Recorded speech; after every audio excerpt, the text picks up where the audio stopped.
Bonjour à tous et bienvenue sur boursicoté.com pour cette nouvelle analyse technique des principaux indices mondiaux avec un indice allemand, donc le DAX, qui ne parvient pas à passer ici au-delà des 14 130 points. Là où nous avons de nouveaux points hauts significatifs sur l'indice parisien, l'indice allemand, lui, est resté ici sous sa zone de résistance toute la semaine, puisqu'on a ouvert au contact de celle-ci lundi, avant ici de se stabiliser au contact des moyennes mobiles. Alors malgré tout, le reste de la tendance reste orienté plutôt à la hausse. On a ici des points bas significatifs qui ont toujours une évolution croissante. On n'est pas venu marquer ici de mouvement de consolidation, mais cette phase ici peut laisser penser que le DAX se situe désormais dans une phase de sous-performance par rapport à l'indice parisien. Malgré tout, on est bien resté ici au-delà de la moyenne mobile 20 exponentielle, donc une rupture prochaine de la zone des 14 130 points n'est pas exclue, et l'indice allemand reste toujours sur une dynamique moyen terme qui est orientée à la hausse. Sur l'Eurostoxx 50, la dynamique est sensiblement identique à ce que nous avons eu sur le CAC 40 cette semaine, puisque suite à la tentative de franchissement la semaine dernière, on a validé donc le franchissement de la précédente zone de résistance des 3657 points. On est venu ici à proximité des 3670 avant de remonter, donc plutôt ici dans une dynamique de poursuite haussière.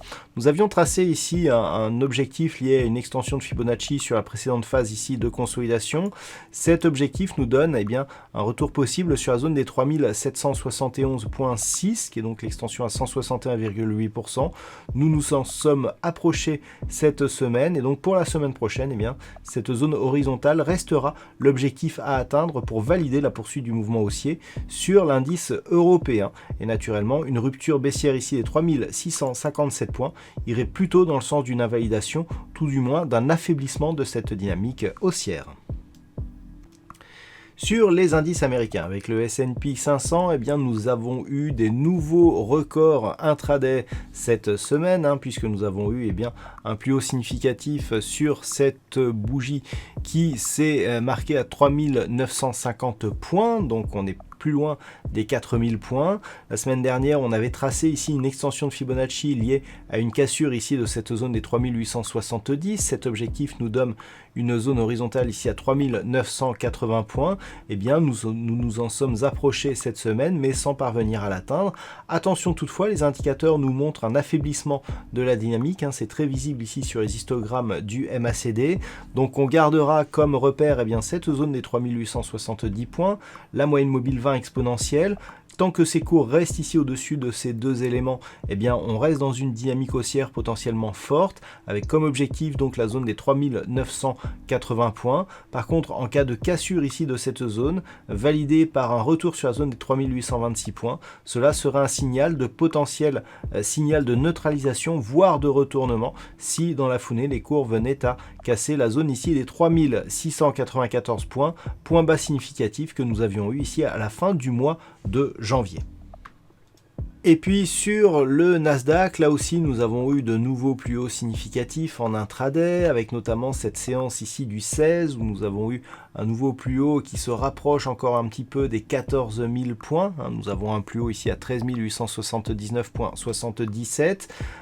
Par rapport à la dynamique, on peut constater que la rupture ici des 13 406 points a été confirmée. On est même revenu consolider ici sur la moyenne mobile 20 exponentielle. Alors un petit peu comme sur d'autres actifs, on avait fixé un objectif lié à une extension de Fibonacci qui se situe juste au-dessus de la zone psychologique des 14 000 points.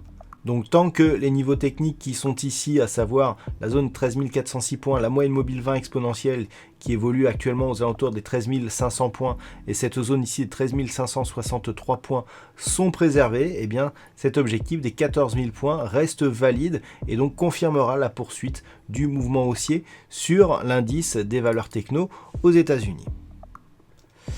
Et puis enfin sur le Nikkei, eh bien, nous sommes toujours dans un mouvement haussier. Là aussi sur l'indice japonais, eh bien, nous avons eu une poursuite du mouvement avec ici un nouveau plus haut significatif intraday. Alors ce n'est pas un plus haut historique sur l'indice Nikkei puisque le record, je l'ai matérialisé ici, il se situe à 39 260 points.